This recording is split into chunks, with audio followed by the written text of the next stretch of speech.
All right.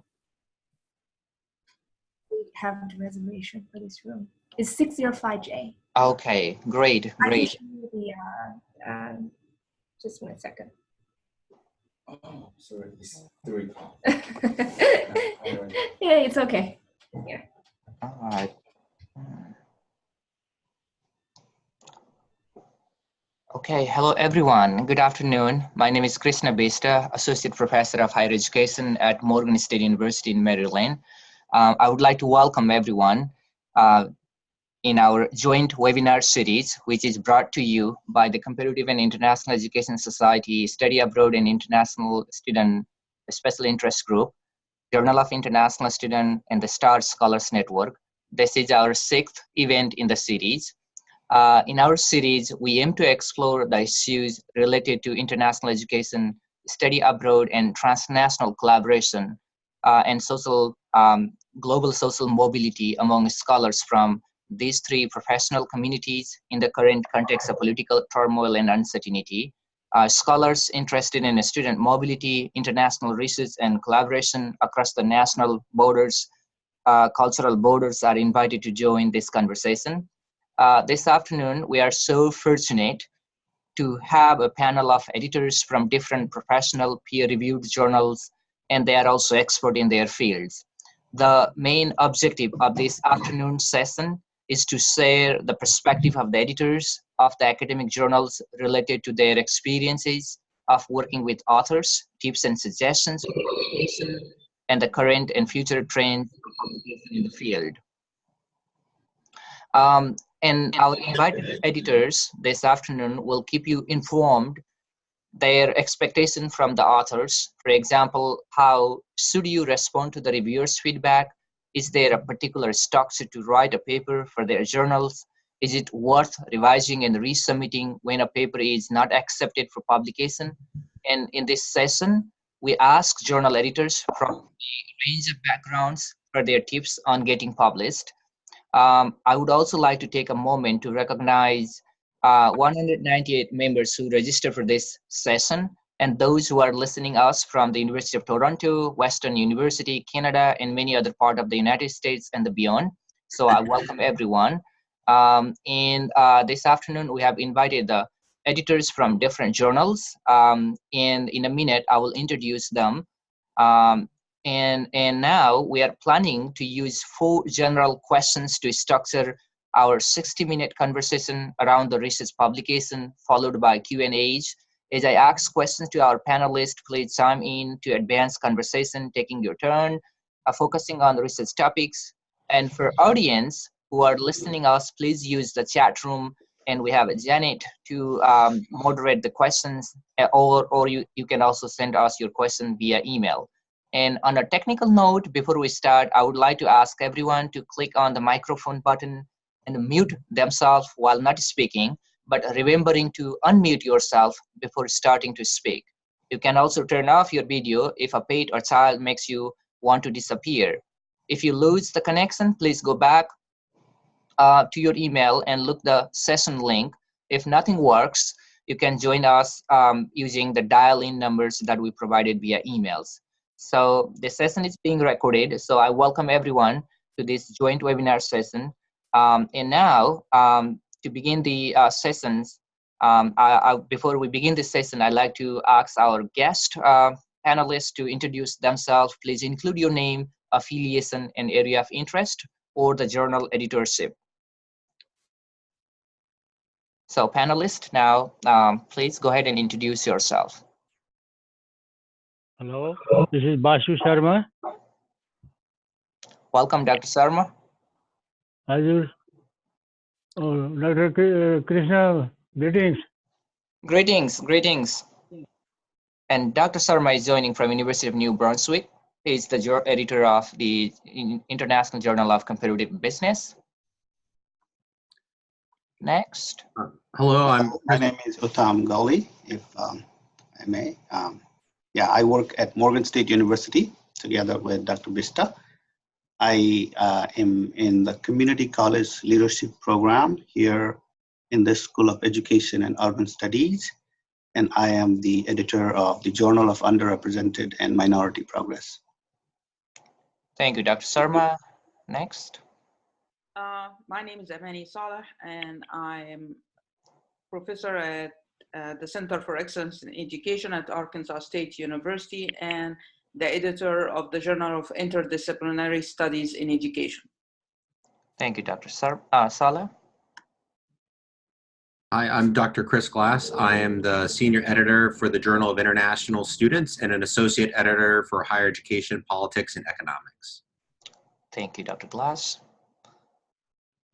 Thank you. And a few of our editors were not able to present, be here this afternoon, but we have information about their journals and we'll be sharing with you. Now, to begin with these sessions, I'd like to start with the first question. The first question is, please briefly share the history of the journal as well as the aims and scope of the journals that you are affiliated with.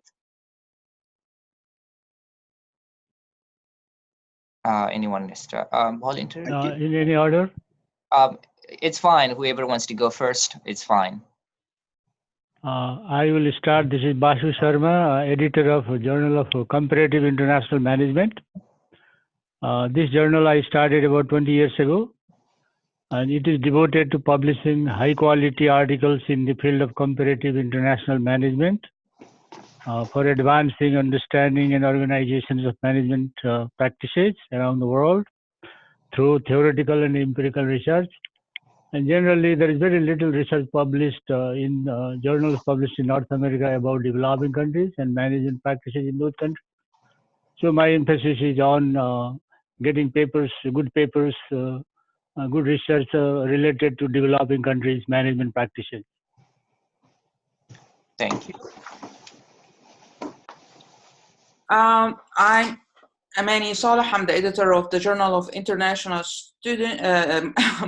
Journal of Interdisciplinary Studies in Education, and the journal started in the fall of 2012. It published biannually, twice a year. It focuses on interdisciplinary research in education. It has a little bit focus on globalization and internalization of education. That's about it. Thank you, Dr. Saleh. To talk about Journal of Underrepresented and Minority Progress, we call it JUMP Jump for short. It's probably one of the youngest journal in the field. We started it in 2017. So we are just, beginning actually, but we have had a very good response in academia, and we are probably the fastest growing journal also in the STAR Scholars Network. We feature narratives, theoretical and empirically based research articles, reflections, and book reviews relevant to the progress of minority and underrepresented populations in and across social and national contexts. Thank you, Dr. Galdi. And Dr. Glass and I have been in two different journals, so I'll share some of these topics that we have covered, or the aims and scope of Journal of International Student. It is also academic peer-reviewed journal, started back in 2010. And we have been publishing empirical, theoretical narrative pieces related to student faculty, international cross-cultural experience, study abroad, and issues related to internationalization of higher education. And we look into a variety of topics related to these student faculty international cross-cultural experience in the Journal of International Students. Dr. Glass, you would like to add higher education, politics, and education? Yes, so Higher Education, Politics, and Economics is a journal that's been published since 2012. It's focused very much on the politics of higher education as opposed to policy. So it looks at higher education and universities as political institutions that have student, faculty, and governmental politics. We try to explore current issues related to politics related to higher education worldwide. So not just in the United States, especially as it related to some social justice issues, included social mobility, food insecurity, homelessness, immigration policy, campus free speech, financial aid, and income inequality and stratification. Thank you, Dr. Glass. Dr. Rosalind Ravi is the editor-in-chief of the Journal of International and Comparative Higher Education. And this journal is the flagship journal of higher aid CIES SIG, which is based now within the STAR network. And then Journal of Interdisciplinary Studies in a Multidisciplinary Perspective in Higher Education is the based at Stony Brook University, and Dr. Sarma, Sam Sarma, is the editor-in-chief of that journal. All of our journals are under Open Journals in Education OJED system. So ojed.org is our common platform. So any one of you who are listening us this afternoon can browse these journals from the same platform, except the Journal of Comparative and International Management, which is hosted by the Library of the University of New Brunswick. So now we move to the next question. The next question for our audio guest speaker is, what are the most common topics published in your journal within the last 3 to 5 years? The second part of the question, did you notice any interesting change in the topics that fall within the aims and scope of your journals?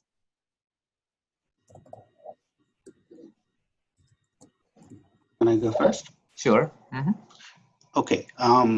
JUMP, the Journal of Underrepresented and Minority Progress, encourages the submission of manuscript by scholars and practitioners in any relevant academic field, including sociology, psychology, higher education, philosophy, and cultural studies.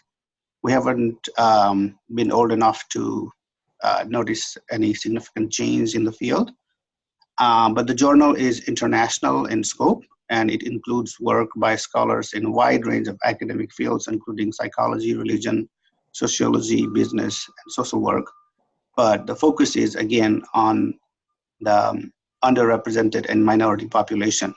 So our audience includes scholars and researchers of social sciences, focusing their work on the issues such as ethnicity and race, caste and class, religion and spirituality, gender, sexual orientation, power and privilege, wealth and income, health and well-being, beliefs and value systems, and intersections of these issues. Thank you. Can I go? Yeah. Go ahead. Okay. Please go ahead. Yeah.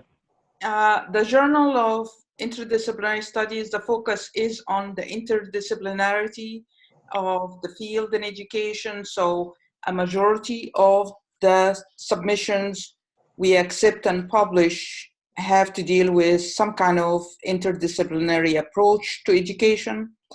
There is occasions when we think that some articles are worthy of publication, even though it may not fit the focus. But mostly we remained dedicated to keeping the focus to the interdisciplinary nature of the journal. Thank you, Dr. Sala. Okay. The Journal of Comparative International Management basically focuses on any aspect of business. It could be finance, it could be marketing, it could be organizations, it could be management information system. Only two things are required. Either it has to be international or it has to be comparative. And over the years, we have published papers related to economies and management practices of 30 countries around the world. And that focus is still there. However, as the economy changes, as the issues also change, and then accordingly, this research interest also shifts.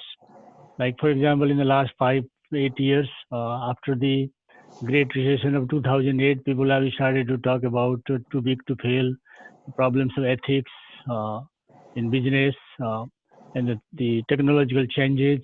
So, along with changes in the general economic, political environment, the focus of the journal also changes because the research interest also changes accordingly. Mm-hmm. Thank Thank you. you. Thank you very much. And in the Journal of International Students since 2010, we have published a variety of topics, articles, and earlier this afternoon, I was browsing some of the keywords, and I came across the common themes and topics that we have covered in the last 10 years, where international student experience itself, there were 233 entries, student mobility 23 entries, cross-cultural 33, Chinese students 32, immigration 17 entries, international student retention 45, internationalization 38 entries, and study abroad 60 entries or articles were published so far. And looking into these topics, some of the areas that now we are interested are the post-study experience, the employability of international student, some of the regional coverage, the for instance Asia-focused articles, or the articles related to virtual exchange program and their impacts, particularly for the faculty and the students who have more transnational, international backgrounds and their experience at the university and colleges, and also international student experience or faculty experience in K-12 schools. This is also another growing area where a student and faculty have been interested. Then also we are interested in the country-specific cases or replicated studies that have predominantly have done in US, Canada, Australia. Now we want to see the similar studies in other countries, maybe in China, now being another giant of hosting international students, and also articles written in bilingual lingual publications. In the Journal of International, it's pleased to announce that we are publishing in special issues of the articles written in Chinese about international students in China. So we have recruited professors, two editors who are the lead editors of the special issues called International Student in China in Chinese language. And Dr. Glass, would you like to add something that I missed in the journal or the Journal of Higher Education, Politics, and Economics? That was a great summary for the Journal of International Students. I would add for the Higher Education, Politics, and Economics Journal, we've published extensively around issues related to free speech, financial aid policy, diversity-related policy, in particular social justice issues in education. We're looking for additional pieces, especially as it relates to the politics of immigration on campus, and that would also include deferred action of childhood arrival, or DACA policy in the United States, or other types of immigration policy, which would include refugees in other parts of the world, and also pieces that are related to what Sarah Goldrick-Rab refers to as real college, or real college students, often students who the politics around food insecurity and homelessness and policies related to that, as well as the role of universities in and stratification, but also as potential agents of social mobility as well. And so some of those areas related to income inequality, food insecurity, and social mobility are areas of interest for our journal. Thank you, Dr. Glass. And the audience who are listening us this afternoon, please feel free to email us or send your question in the chat room. Now we are gearing toward more the questions related to the publication and some of the challenge the author experience. Now our next question is, what are the most common challenges the author experience when submitting or going through the publication process to your journals?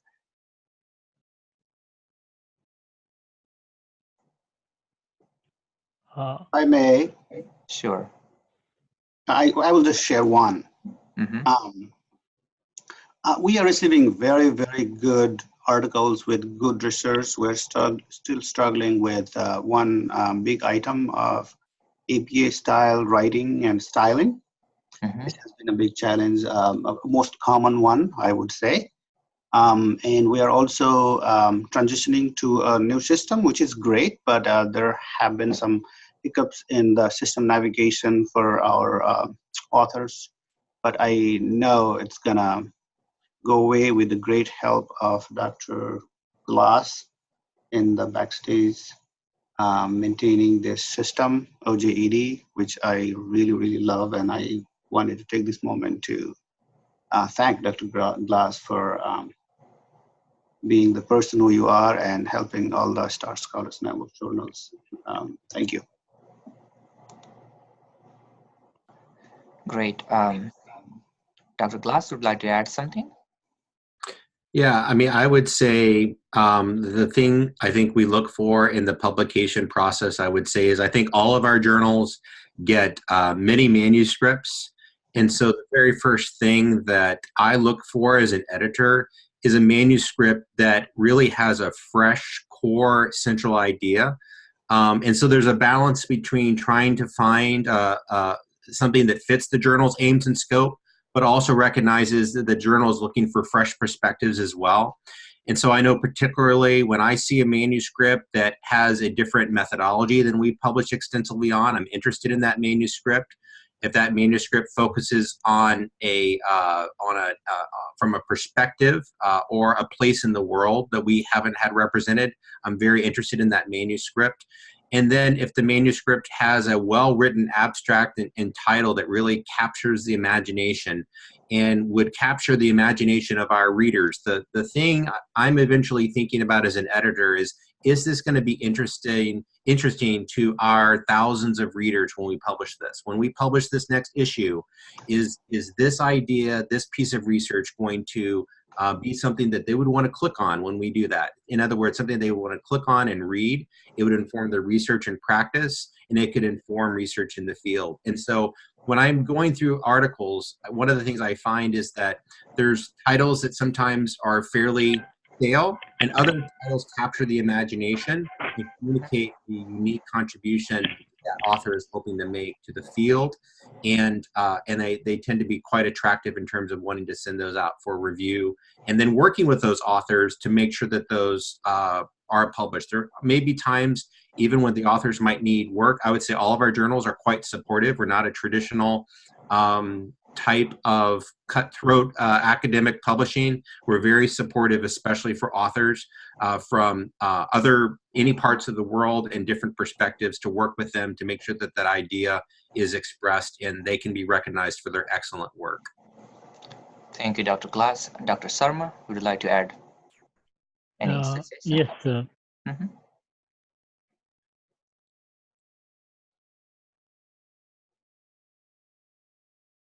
Dr. Sarma, you are mute. Please unmute. Looks like Dr. Sarma is having technical issues. I will take Dr. Sala first. Yeah, okay, sure. Do you hear me? Oh, yes, I can hear you now. Good. Yeah, okay. Dr. Sala, you want to go first? Okay, that's I think please. Okay. Most of the problems some authors have is they might have good ideas and good research, but the writing style is a problem. To a large degree, we try to help. We have some editors who can help with the writing, but sometimes I send the article back to the authors to revise it a little, or try to work with it to make ideas clearer. Adherence to the guidelines of the journal. Many authors do not follow the guidelines for the journal, so it becomes harder. So that's mainly the issues that we see. Thank you, Dr. Sala. Dr. Sarma, now your turn. Yeah, I'll divide that into three categories. Sometimes we receive papers which are not ready for publication. And then from the desk itself, we will just return them and then work on it more and then resubmit. And another category is the research is very good, but writing is very bad. And then, as you know, in Canada, we have Quebec, which is bilingual, and generally French is the language there. There are very good universities, and we get papers from there, but language becomes an issue. And then if the research is really good, then we have a very good copy editor, so we work on it and publish. And then the third category is the paper goes through review process, and then comments are sent, and then the authors are asked to revise and resubmit. And then authors sometimes resubmit, but without addressing the issues raised by the reviewers. So that becomes sometimes a problem. So we always write a sentence in the covering letter to the author saying that please respond on a point-by-point basis to the concerns raised by the reviewers, and that helps quite a bit. Thank you, Dr. Sarma. And I know we have more than 3 dozen of members in the audience listening us. And if you are interested in serving in any of our journals as a copy editors or consulting editors, please let us know. And since as Dr. Glass said earlier, we really want to help every single authors that submit in our journals and have try our best to provide mentor mentee. In those cases, if you are interested, please email all of us or one of us in the journal that you are interested in. And also in the chat room, we received a couple of questions regarding the writing expectation, the word limit. In majority of our journals, we use APA manual, American Psychological Association publication guidelines, except in the Journal of Comparative and International Higher Education, which is a Chicago manual. And then regarding the length, we understand, respect that all articles or the manuscript may not have the same number of words depending on qualitative or quantitative. In the Journal of International Students, we have set the word limit of 7,500 words for empirical research-based articles. But we also welcome short reflection pieces as short as 1,500 words. So word length is not really big issues. However, we do not consider thesis length or 30 plus pages manuscript. So although the length is something you can negotiate with the journal editors, however, we are really looking forward to a solid articles on the topic of your interest. In the Journal of International Student, many of you asked me the questions about when my next issue is coming out, or how long should we wait to get published. Over the past several years, we started receiving more than 350 manuscripts, and that keeps us quite busy. So we have a pretty long waiting period, at least about 6 months, even after being accepted to be published digitally or online, in print. However, we are trying our best to publish online first before the hard copies. So please bear with us the publication, the time frame for publication. So now this is the areas where you can definitely ask questions. So in our next question, I'm asking our guest their opinions or some of these comments. The question is, what are the opportunities available in your journal for graduate students that includes master or doctoral or postdoc students who are interested in reviewing manuscript or collaborating with authors or interning in the editorial office? I have to say I welcome any graduate students who can work in any capacity, whether it's on an editorial board, as reviewers, as copy editors, because I am receiving more articles now than I used to in the past, and I'm having a hard time keeping on track and publishing in a timely manner as I would like to, all the articles that I'm getting. Thank you. And in my case, Journal of Comparative International Management, we welcome interest in reviewing the papers. However, for internship and other matters, because it is a very small scale operation, so that is not available. Okay. Thanks. Yes, if I may go ahead. For higher education, politics, and economics, we definitely welcome. We actually started as a graduate student journal, and so that's our history and our story. We eventually, like all the journals I want to highlight, are all indexed in major databases as well. It's one of the reasons we receive such high quality submissions.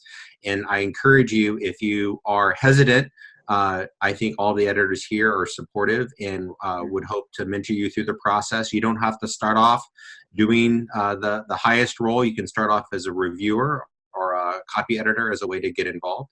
And I encourage you to consider that. So Dr. Gali? Yes, I would say there are three types of opportunities. First, definitely is we welcome reviewers from the pool of graduate students, and those who can really work with us can be promoted to the editorial board, depending on your performance. And also, another unique opportunity is you are welcome to review some of the current books. I think this applies across the journals in the STAR network. We have a stack of relevant books in different areas. And maybe Dr. Bista can share that page. If you visit STAR Scholars Network, you will see a resource page where you will see different titles of books. So if you are interested in reviewing that book, you will get access to the book, the whole entire book, and we will publish your review if you do a good job on that. So we invite you to be the book reviewers, definitely, and journal article reviewers, as well as look forward to coming to the editorial board. Thank you very much, Dr. Gali. And talking about that book reviews, in our platform, we have about 25 books, new titles published in 2018 and 2019, waiting for the review. And if you are interested, again, this is the, this information is for our audience members. We are very pleased to share the copies with you, so you can write the book reviews. Book reviews are, the small pieces of writing, somewhere from 750 to 1200 words, and we are pleased to put them in some of our journals. Then in most of the journals in our networks have platform for these doctoral student, master students, even for internship or for publication. And let me take you questions from the panel. From our audience. The question is for Dr. Gali and Dr. Glass.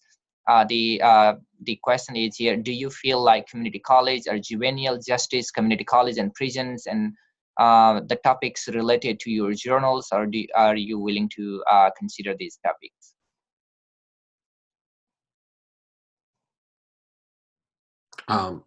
I think that topic looks excellent for JUMP.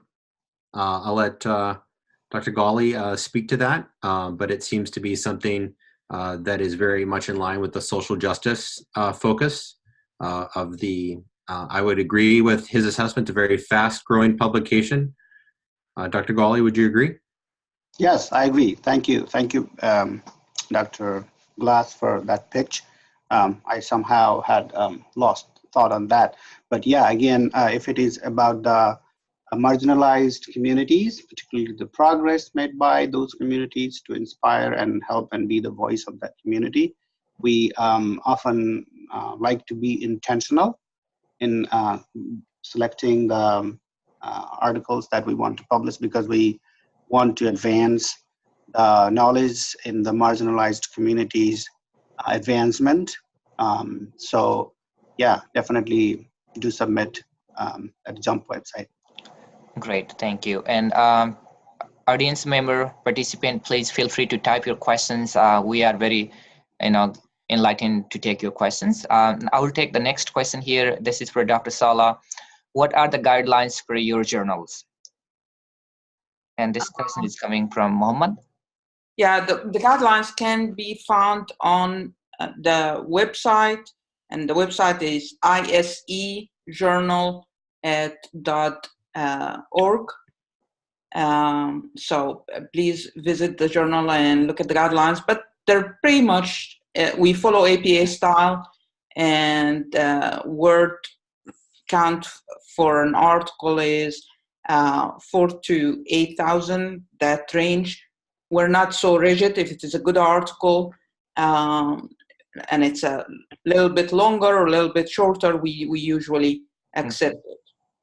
And as an assistant editor of the Journal of Interdisciplinary Studies in Education, I'm also pleased to share with you that we are also introducing special issues, and Dr. Lang Professor Lang has been the he has been appointed as a special editor, and feel free to send the manuscript directly to him or through our ojed.or/thejournals, or you can email to Dr. Sala, either way fine, or me, and we are pleased to consider your manuscript. The focus of the special edition or special issue is beyond the interdisciplinary. So that kind of like, what about the pedagogy, the research, what's beyond the interdisciplinary? So that, please to keep that in mind. Thank you, Dr. Sala. Yes, that's very important information. Okay, any other questions or the additional information that you would like to share with our audience this afternoon? Anything that we missed? There's a few question and answers. Maybe I'll speak to a few. I know Prashenti, it was wonderful to hear from you. And I know you asked questions about a title and abstract in crafting those. I think they're very important. There's certainly no substitution to having important of the quality of the article is eventually what will matter the most. But on the front end and the back end, a title and an abstract are really important. They capture the imagination of the reader, as I mentioned before. But the other thing I would say is with the abstract, it's helpful, especially realize that that's often the very first thing a reviewer reads. When we invite a reviewer to read your manuscript, they often look at your title and they look at your abstract. So in that, you want to have some key information. You want to make sure you are clear about your methodology, you're clear about your participants, your sample size, and you want to make sure to be specific enough and concrete enough with your findings that really help people see that your study is very significant. And so rather than simply say, we'll discuss the findings or the findings are discussed with implications, really put that in there. Make sure that the reviewers and the editors see that you believe that your study is significant and that it's very important that this research is published. And so that's an important part to include in the abstract. Thank you. And then side note, looks like some of the questions in the Q&A's box did not come through me. And as a panelist, if you see the questions there unanswered, please feel free to read the question and redirect to the person whom it is asked. Now, Go ahead. Now, in the next few minutes, I'd like to talk to the bigger issues that if everyone, as a student, faculty, or the editor, receive, which is about publication venues. In our discipline, only in education, there are more than 6,000 journals, and sometimes for many of us who are in early career in the publications or grad students, you may be confused how to choose or what are the information to look in.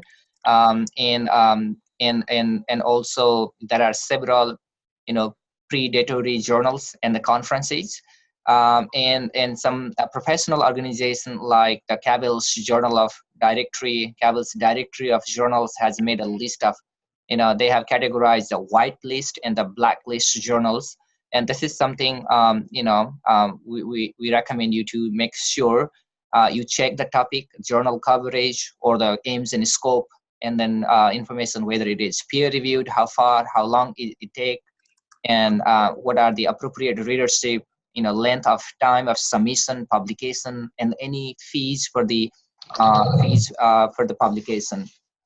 And for my panelists, I would like to ask their opinions or their experience of receiving invitation from these predatory journals, or some of the tips how we can avoid predatory journals.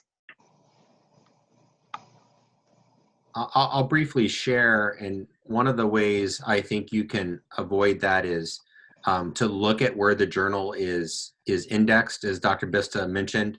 It's very important that it has a reputation that's often tied to a university, or it's tied to a reputable publisher, and that it's indexed in a reputable academic database. And what I mean by that is there is ERIC, which is a database of education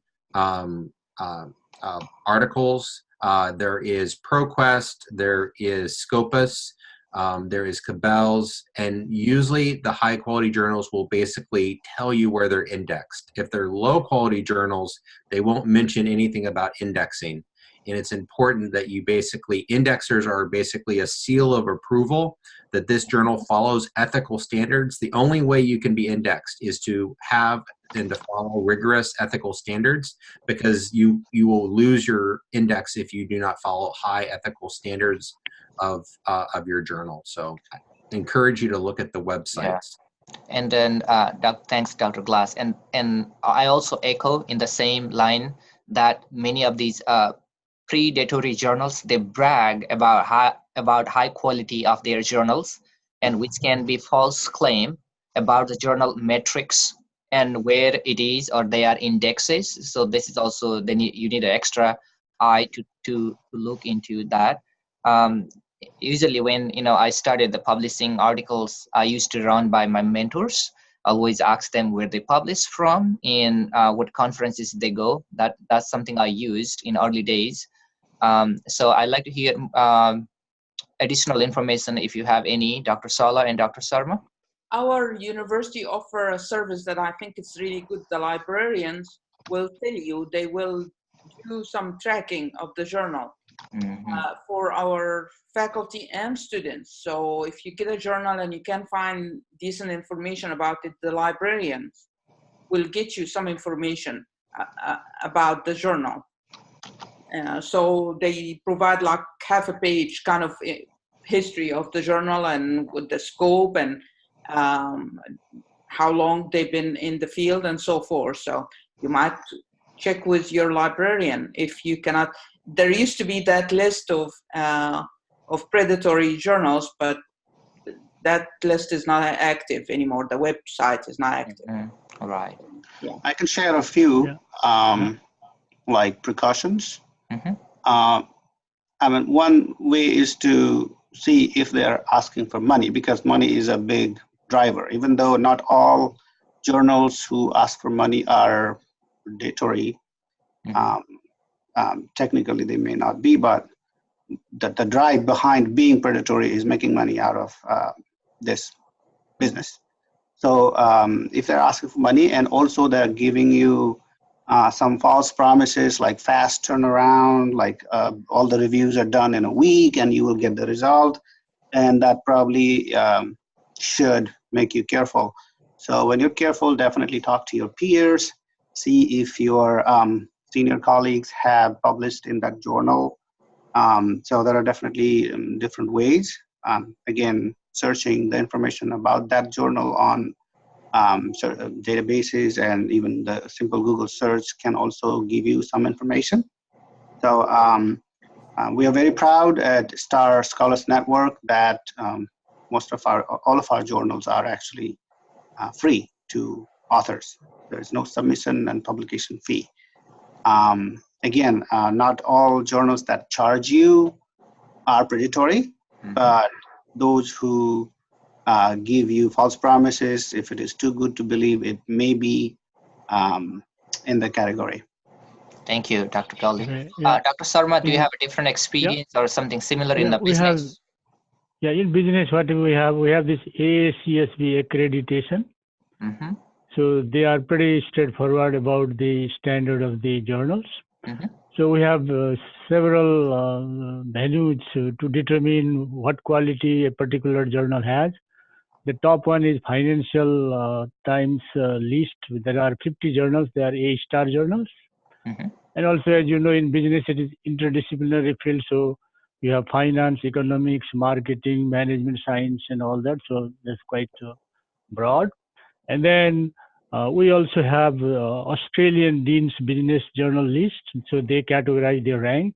So in our school, we use that Financial Post 50 journals and then that Australian Dean's ranking. And if we have a journal where our faculty member has published, but it is not ranked in these places, then we have a committee, publication committee, which looks at the journal and then determines whether that will be acceptable or not acceptable. So, and in that committee, we also have 2 librarians as resource people. So they have a fairly good idea about these indexing and those kind of services. So they help us a great deal in determining the quality. Great. Thank you, Dr. Sarma. That's very helpful. And as Dr. Sala said earlier, probably library is the best resort in our education discipline. And also in education, as Dr. Glass mentioned earlier, looking into ERIC, a database, because ERIC has also listed A to G journals, which are good in a white list. And also the ProQuest databases has also made a list of acceptable journals in our field. They can go by discipline or the area of or the area. So these are some of the areas to take a look. Again, thank you very much for your information. So we have another few minutes left. We truly respect the time of our panelists. In the last few minutes, if you want to add any additional comments, suggestions to our listeners or the students or colleagues, please feel free to add anything. And then in the last few minutes, I'd like Dr. Gali to take us to next 2 slides, and we'll share more about upcoming information. Let me answer 2 questions I see in the question and answer box, if I could. There was one question as it relates to the journals accept qualitative studies. I think I can speak for all the editors. Mm-hmm. The answer is a resounding yes for all of us. Qualitative studies are much of what we publish, and I encourage you, if you're doing that kind of research, to publish in any of the journals. And then a second question I see here that I want to make sure we address. Someone was asking about, do you look at an impact factor when selecting a journal for publication? I think I'll share my perspective, but other editors can, of course, share theirs. My thought is there's many ways to measure the quality of a journal. The impact factor is one way to measure, but other ways that you can also measure that I think are equally valid are how selective is the journal. Also, how often is the journal cited? That's actually one of the things that I look at. In other words, you can go to Google Scholar and metrics and see that what's the average citation. And so if other people are citing the journal, it shows that people respect the journal as a source. That always, so impact factor is certainly one thing to look at, but what's called the H5 factor is another, and that refers to how often the journal's articles are cited. It's another way to look at quality in addition to indexing. That's awesome. And please, panelists, take a look in your Q&A box since I was not able to see any questions. One of the questions is about plagiarism. And we run the articles through a computer, plagiarism check. And if we find the articles not authentic, we tend to not to accept it. So I would suggest for authors, if you're a graduate student at the university, your university have that software for you to check something like Turnitin, or so you can run your article or your submission by it. Sometimes we just do it in subconsciously, we just copy some sentences or whatever without realizing it. So I would recommend, I do that for my own writing. I'll just run it through the check and maybe rephrase some of the sentences that I have. So I would recommend that people do that before they submit an article. Thank you. Very helpful information. Any other thing that we would like to address? Dr. Gali, could you take us to the next 2 slides? Yes, one thing I wanted to mention before going to the next slide was we have many resources for budding writers in Star Scholars Network, as well as on the JUMP website also, which I will be very happy to share. And don't forget to let us know if you wish to be the reviewer for our journals. The mentoring editors are available, so utilize that opportunity. And here we go to the next slide, Dr. Bista.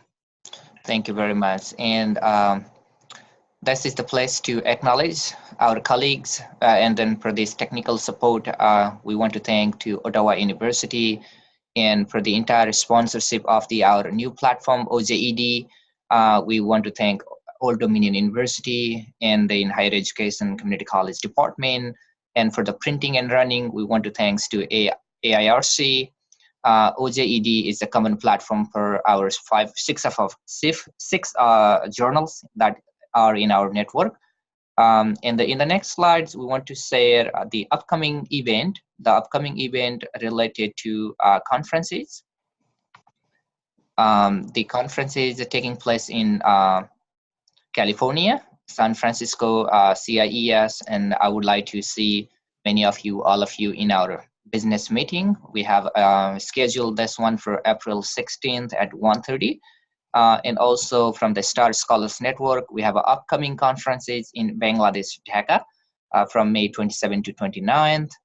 And while saying that, I also want to recognize our special guest editor of the Journal of International Student, Dr. May Tang. She's also listening us. Currently, she's a visiting scholar at Morgan State University. And then many colleagues, those whom we have worked and served on the different editorial board of the journals, and many of you are listening, and we really appreciate all of you. In our final slide, we have also listed few book projects that we have done as a part of Star Scholars Network. The Star Scholar Network has provided joint platform for many colleagues like you, for the journals and the book project. These are some of the projects we have published in the past, and we have few book project coming up. It's a series. That series is called Study Abroad and International Student Book Series, and we have partnered with the Routledge, Taylor and Francis. So please feel free to email us if you have any questions, concern. And looks like at this moment we don't have any questions. And in the last minute, if you have any comments, suggestion, please go ahead and share.